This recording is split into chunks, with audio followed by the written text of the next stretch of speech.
Sure. Oh, Hey y'all, happy Wednesday. So we're talking again, still talking about the lesson of you go to church.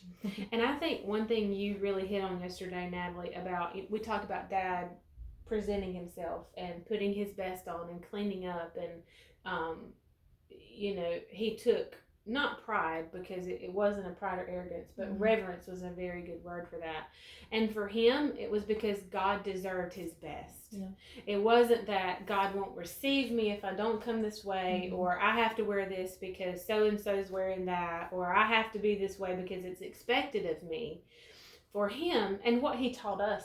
I mean, it's not about what we wear or the name brand or, X, Y, or Z. It's because on Sunday mornings, we prepare ourselves to the best of our abilities, the outside of the temple too, Right. that we put on our best to be before the Lord or to worship the Lord, that He deserves our best. Whatever best may be, a clean t-shirt. Yeah, right. And so it's not about what the best is, but that we give Him our best. I don't ever remember Dad passing judgment or being judgmental about different people's attire. Whether you came in blue jeans or whether you came, because that was their best or that was your best, and that's the same thing. Like, if you don't make a good grade or whatever, but it still had to be your best. And if he ever had any disappointment or any, side eye, it was because he knew that wasn't your best. Oh yeah. But there are days that hey, this is the best I got, and he was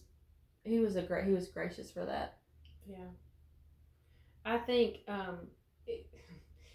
another big thing, which we're going to get into a couple of scriptures here, in that talking about bringing your best, is that Sunday, and that you didn't miss church, was that Sunday morning was the Lord's time. Right. That you had all week to work. He did not work on Sunday.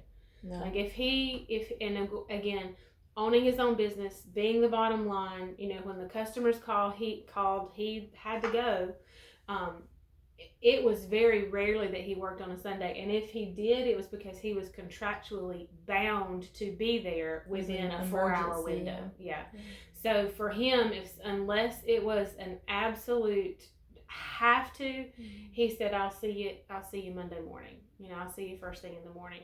But he was so guarded about Sundays. And it was taking a Sabbath, that, and Sunday, we kind of joked. I remember this. I can't remember, a Saturday. It must have been Sunday. He always got a headache on Sunday. But we would say it was just because he wanted to rest. He needed his nap. Yeah, he did not want to. He just wanted to rest on Sunday afternoon after church. And I remember Saturday night was all. It didn't matter how late he stayed up. He had his Bible. I remember him sitting on the red couch in there, and it was preparing for Sunday school or preparing to he was in the pastor's prayer partners on Sunday morning, and he always had that black Bible open Saturday night preparing for Sunday. And that's something that I try to do on Saturday night and early Sunday morning, is preparing for church. Yes, you're going to church, but it's can be a bit neglectful if you're just walking in the doors and your heart's not prepared, and you've not already talked to your Father about what am I receiving today? What am I going to receive today? What do you have, Lord, to tell me at church? There's so much more about going to church than just walking in the doors. Well, why are you need that fuel for the week? And that's why we started having Wednesday night church and Monday night Bible meeting and all these other things that we do online with our sisters and friends, is because you need more than just one moment on Sundays. Yeah. Well, and for those of you that watch the lives on Facebook during the weekend, that's what Sunday morning is called, is the getting ready for church. And that it's not just a physical getting ready. Yes, we do get dressed, thank God, but we have to get ourselves in a place where we can receive. I mean, anything, if you drive up to the gas pump and you just wait for the gas to come in, it's not going to happen. I mean, you have to get out. You have to open the gas tank. You have to put the pump in your car. There are things that you have to do to prepare to receive. And I'm sure Mom's the one that did this, so I'm going to be careful not to give Dad the credit for this, but in our house on Sunday mornings, there was always sermons being played. Oh, You know, mom and dad's TV in their room always had messages on it, and it was loud enough for everybody to hear in the whole house.